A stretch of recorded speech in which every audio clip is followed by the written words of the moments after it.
दोस्तों भारत का 5th generation fighter jet यानी कि एमका, इसमें एक बहुत बड़ी डेवलपमेंट हुई है। भारत के इतिहास में पहली बार ऐसा होने जा रहा है जब हम एक जेट बना रहे हैं, या फिर भारत में जितने भी हमने लाइसेंस्ड जेट्स भी बनाए हैं मिग 21 से लेकर SU-30 MKI तक, सब में HAL हिंदुस्तान एरोनॉटिकल्स लिमिटेड का बहुत बड़ा रोल रहा है। दोस्तों ये पहली बार होने वाला है। HAL को DRDO की एजेंसी ADA ने रिजेक्ट कर दिया है और पहली बार भारत में जो 5th जनरेशन फाइटर जेट बनेगा, इसको प्राइवेट सेक्टर के द्वारा बनाया जाएगा। जी हां दोस्तों, HAL को निकाला गया है।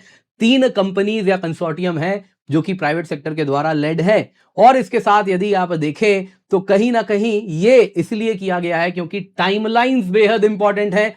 बड़ा क्लियर रखा गया है, उसी कंपनी को चुना गया है जो ये एश्योर करेगा 2035 तक डिलीवरी हो जाएगी। PSU मॉडल मानो जैसे कुछ सूरज ढल रहा है, लेकिन ऐसा नहीं है इंटायरली। अगर आप कंसोर्टियम देखें तो इसमें कुछ भारत के PSUs भी हैं, जैसे BEL, जिनका लोहा माना जाता है डिफेंस इलेक्ट्रॉनिक्स में, तो वो भी इस एक कंसोर्टियम के साथ जुड़े हैं। तो बहुत जबरदस्त डेवलपमेंट हुआ है, आज इसी पर चर्चा हो रही है। आप देख सकते हैं क्या इकोनॉमिक टाइम्स, क्या मनी कंट्रोल, सब में चर्चा है। टाटा, L&T, भारत फोर्ज, ये 3 प्राइवेट कंपनीज बचे हैं जो कि एमका को बनाने वाले, इनमें से कोई एक विनर होने वाला है। दोस्तों इसके साथ बहुत जरूरी है जरा हम एमका पर चर्चा करें कि क्या ADA ने टेक्नोलॉजी डेवलप किया है जो इनको एब्जॉर्ब करना है, क्यों HAL रिजेक्ट हुआ, क्यों ये इतना एक बड़ा इंपॉर्टेंट स्टेप है, और क्या इसके साथ हमारे 5th जनरेशन फाइटर जेट की जो सपने हैं, जो ये सपनों की उड़ान कब तक हो पाएगी, अब क्या दिख रहा है।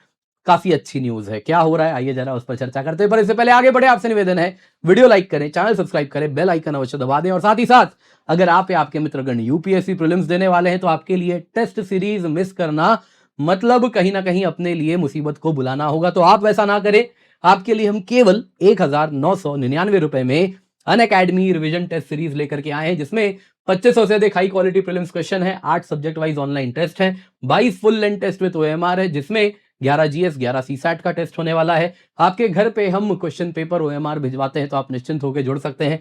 Real exam simulation online plus offline का आपको मिलता है, और जिस प्रकार का पेपर बनाया गया है इंडिया के बेस्ट एजुकेटर्स ने बनाया है करंट UPSC ट्रेंड के अनुसार, तो मार्केट में 15-20 हजार खर्च करना बंद कीजिए। केवल 1999 on using the code KC10। Pin comment में लिंक है, आपको मिल जाएगा towards end of the video. इस पेपर के शेड्यूल को भी जरा डिस्कस करते हैं, कैसे हमने मॉक टेस्ट रखा है। सबसे पहले दोस्तों एमका प्रोग्राम में क्या हुआ है, 3 प्राइवेट सेक्टर कंपनीज को शॉर्टलिस्ट किया गया है जो कि 5th जनरेशन फाइटर जेट एमका हमारा बनाने वाले हैं, advanced multi role combat aircraft. दोस्तों फाइनल विनर आने वाले 3 महीने में डिसाइड हो जाएगा, और उसके बाद जोर शोर से काम किया जाएगा एमका का प्रोटोटाइप बनाने के लिए।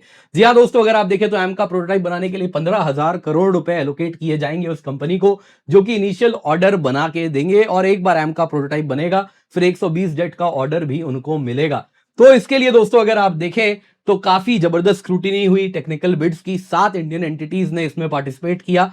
अब बस 3 बची हैं, एक है टाटा एडवांस सिस्टम्स लिमिटेड, दूसरी है लार्सन एंड टूब्रो, तीसरी है भारत फोर्ज के द्वारा लेड कंसोर्टियम, L&T की भी वैसी एक कंसोर्टियम है। जो बाकी की 4 कंपनीज हैं जिसमें से एक HAL था, वो रेस के अब बाहर हो चुके हैं।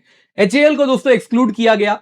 करने वाली एजेंसी कौन है, तो मिनिस्ट्री ऑफ डिफेंस और DRDO की ADA, जिसने एमका को बनाया है, जो डिजाइनर है, जो टेक्नोलॉजी बनाई है, जो कि प्राइवेट सेक्टर को टेक्नोलॉजी ट्रांसफर करेगी, बोलेगी इसे एब्जॉर्ब करो और बनाओ, तो वो जो कि लीड है इस पूरे एमका में। तो ऐसा नहीं है प्राइवेट कंपनी बनाने वाली है, जान लीजिए ये जो एमका है ये DRDO ने ही बनाया है, फिर प्राइवेट सेक्टर को दिया जाएगा कि आप इसे मैन्युफैक्चर कीजिए।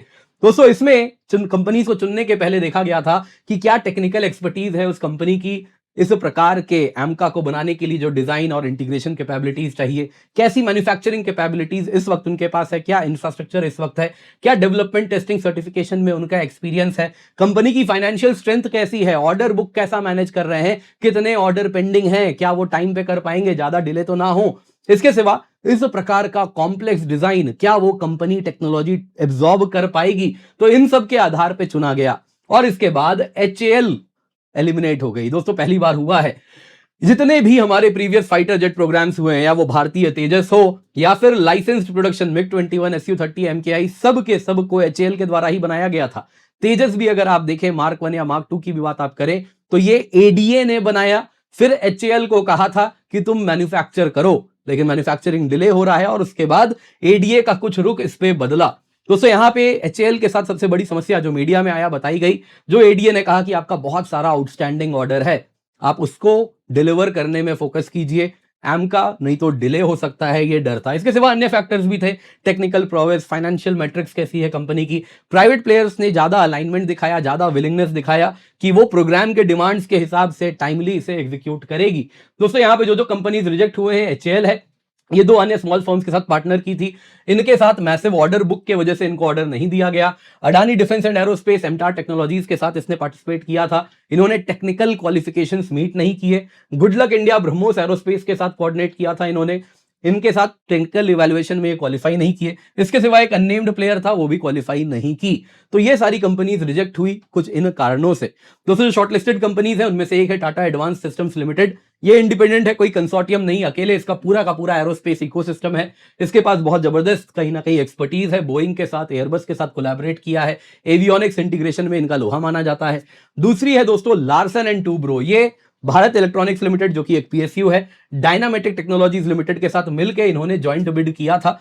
अब L&T जानी जाती है दोस्तों इंजीनियरिंग, मैन्युफैक्चरिंग और BEL के साथ पार्टिसिपेट कर रही है, तो डिफेंस इलेक्ट्रॉनिक्स, एवियोनिक्स सब में BEL का लोहा माना जाता है। L&T का एक्सपीरियंस भी है, इस प्रकार के डिफेंस के लिए सबमरीन बनाई है, आर्टिलरी सिस्टम्स बनाई है, BEL डिफेंस नीड्स के लिए रडार बनाती है, एवियोनिक्स बनाती है, तो ये बहुत मजबूत दावेदार है। तीसरा अगर आप देखें तो भारत फोर्ज है, जो कि कल्याणी ग्रुप के साथ, कल्याणी ग्रुप के अंदर आती है। ये BEML लिमिटेड और डेटा पैटर्न्स के साथ मिलके इसने अपना ज्वाइंट बिड किया है।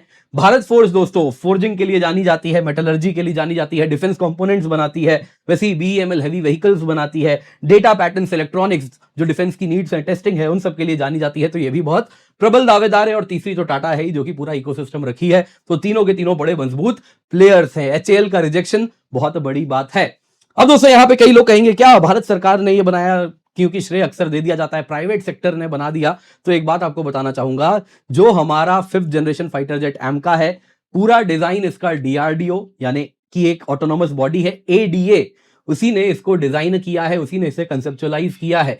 ADA ने दोस्तों एमका का जो कॉन्फ़िगरेशन होगा, जो स्टिल्थ फीचर्स होंगे, जो एरोडायनामिक्स होगी, जो एवियोनिक्स इंटीग्रेशन कैसे करना है, AI एनेबल्ड सिस्टम्स क्या बनने हैं, super cruise capability, unmanned teeming, ये पूरा साइंटिफिक काम ऑलरेडी ADA ने कर दिया है। इन्होंने सक्सेसफुली डेवलप किया है कई टेक्नोलॉजीज जो एमका में जाने वाली हैं, जैसे कि आपको मैं बताने वाला हूं क्या क्या है। जैसे स्टिल्थ फीचर्स, अगर आप देखें तो मैच्योरिटी किसी भी कंपनी की कितनी है या किसी भी एजेंसी की कितनी है, उस पर्टिकुलर टेक्नोलॉजी में इसको नापा जाता है टेक्नोलॉजी रेडीनेस लेवल में। यह स्केल होता है 1 से लेकर 9 तक का। तो इसमें जितने भी अगर आप देखें एमका में टेक्नोलॉजी जाने वाले हैं, स्टेल्थ फीचर्स की बात करें तो ऑलरेडी 7 से 8 के टेक्नोलॉजी रेडीनेस लेवल पे आ चुका है, यानी मोर और लेस डन है। एरोडायनेमिक्स एयरफ्रेम 7 से 8 है। प्रोपल्शन यानी इंजन अगर आप देखें तो MK F414 इंजन का इस्तेमाल होना है, जो पहला हमारा एमका मार्क 1 होगा। ऑलरेडी F414 इंजन हमारे पास 7 से 8 प्रोटोटाइप्स के लिए ADA के पास आ चुका है, तो वो इस्तेमाल करेंगे। और कल को 120 किलो न्यूटन का अपना इंडिजिनस इंजन होगा, तो वो अब तक रेडी नहीं है, आप सभी जानते हैं, लेकिन F414 रेडी है, तो इसकी भी मैच्योरिटी TRL स्केल पे अच्छी खासी है। एवियोनिक्स एंड सेंसर फ्यूजन दोस्तों यहाँ पे 6 से 8 पे अलग अलग सिस्टम्स की टेक्नोलॉजी रेडीनेस लेवल है, जो कि सेंसर्स जाएंगे, AI मिशन सिस्टम्स जाएगा इस पूरे एमका में। इंटरनल वेपन्स बे की बात करें तो stealth weapon carriage already designed है, कंसेप्चुअलाइज्ड है, TRL स्केल में ये भी हाई है। AI एंड ऑटोनोमस सिस्टम्स दोस्तों, जो कि अगर आप देखें तो इसके साथ जो विंगमैन अलग ड्रोन्स होंगे जो कि एमका के साथ उड़ेंगे, तो ये अभी मैच्योरेशन फेज में अभी बाकी है, जो कि कहीं ना कहीं इस टाइमलाइन में वो भी हो जाएगा। तो ADA ने पूरी टेक्नोलॉजी मोर और लेस बना के दे दी है, अब प्राइवेट सेक्टर को इसको मैन्युफैक्चर करना है, इसको इंप्लीमेंट करना है। तो अब एमका की जर्नी कैसी होगी दोस्तों, आने वाले 3 महीने में रिक्वेस्ट फॉर प्रपोजल होगा मार्च 2025 तक, और उसके साथ मई तक आते आते commercial bid and contract award कर दिया जाएगा, 15,000 करोड़ आवंटित कर दिए जाएंगे। प्रोटोटाइप डेवलपमेंट फेज उसके साथ जोर शोर से स्टार्ट होगा। पहले 5 प्रोटोटाइप बिल्ड करने हैं इनको इस 15,000 करोड़ से, जो कि ADA के साथ पार्टनरशिप में करेंगे, तो ADA इनकी हैंड होल्डिंग करेगी, टेक्नोलॉजी ट्रांसफर से लेकर सब कुछ इनको दिया जाएगा। पहला प्रोटोटाइप रोल आउट दोस्तों 2028 तक टारगेटेड है कि निकाल देना है। मेडन फ्लाइट दोस्तों अर्ली 2029 में उसके बाद होना है, और डेवलपमेंट कंप्लीशन सर्टिफिकेशन 2032 से 2034 तक हो जाना है, और फिर IF में इंडक्शन 2034 ऑनवर्ड्स या 2035 तक इसको कर देना है। सीरियल प्रोडक्शन दोस्तों स्टार्ट हो जाएगा और पहला अगर आप देखें तो फर्स्ट क्वाड्रेंट 2035 तक चला जाएगा और उसके बाद 120 से अधिक एमका मार्क 1 प्रोड्यूस होने शुरू हो जाएंगे और उसके बाद मार्क 2 का ऑर्डर लेटर आएगा। हो सकता है तब तक हमारा जो इंजन है साफरान के साथ जो हम मिलकर बना रहे हैं वो भी डेवलप हो जाएगा। जीटीआरई डीआरडीओ की एजेंसी है, साफरान के साथ उसके लिए कोऑर्डिनेट कर रही है, तो उसमें भी कहीं ना कहीं मार्क 2 तब तक बनने शुरू हो जाएंगे, उसका भी पूरा का पूरा इसी प्रकार का फेज कंप्लीट हो जाएगा। तो दोस्तों इसके साथ एक चीज दिख रही है, कहीं ना कहीं ये जो पब्लिक प्राइवेट पार्टनरशिप हो रहा है जिसमें डीआरडीओ ने टेक्नोलॉजी बना दी है और प्राइवेट सेक्टर को चुना जा रहा है कि तुम इसे बनाओ क्योंकि तुम ही फ्यूचर हो, कल को भी जो भी हमारी इस प्रकार की नीड्स हैं तुमको ही पूरी करनी है, केवल एचएएल पर कहीं ना कहीं निर्भरता कम करनी है क्योंकि उनके पास ऑलरेडी बहुत बड़ा ऑर्डर बुक है। आज एचएएल का स्टॉक भी जबरदस्त क्रैश किया है उसके बाद, शायद आप लोगों को पता भी होगा, तो कारण यही है। उम्मीद करता हूं दोस्तों आपको वीडियो पसंद आई होगी, लाइक जरूर कीजिएगा, शेयर करना ना भूले। इसके सिवा अनअकैडमी रिवीजन टेस्ट सीरीज आपके लिए हम लेकर के आए हैं। जी हां दोस्तों, केवल 1999 रुपए में आपके लिए 2500 से अधिक हाई क्वालिटी प्रीलिम्स क्वेश्चन है। 8 सब्जेक्ट वाइज ऑनलाइन टेस्ट होने वाला है, कुछ इस प्रकार से 25 जनवरी से स्टार्ट हुआ है। आप देख सकते हैं, पहले हिस्ट्री, फिर ज्योग्राफी, फिर polity, modern history, economy, environment और फिर 15 मार्च तक ऐसे ही चलेगा यूआरटीएस जो कि ऑनलाइन होगा। इसके बाद आपके घर में हम ये भिजवा देंगे ताकि ऑनलाइन भी है और ऑफलाइन भी, आप ऑनलाइन भी बबल भरे और अपने ओएमआर में भी बबल भरे। कुछ इस प्रकार से पेपर के साथ साथ ओएमआर भी आपको भिजवा दिया जाएगा जो आप मेरे पीछे यहाँ पे देख रहे हैं। पर्पस है दोस्तों रियल एग्जाम सिमुलेशन हो और आप एक्चुअली एग्जाम रेडी हो। इन जो भी इस पूरे के पूरे अगर आप देखें तो जो बेस्ट पेपर होता है करंट पैटर्न के हिसाब से वही हम बना रहे हैं। तो आप निश्चिंत होकर जुड़े, पिन कमेंट में लिंक है, यूज द कोड KC10 ताकि आपको मैक्सिमम डिस्काउंट मिल सके।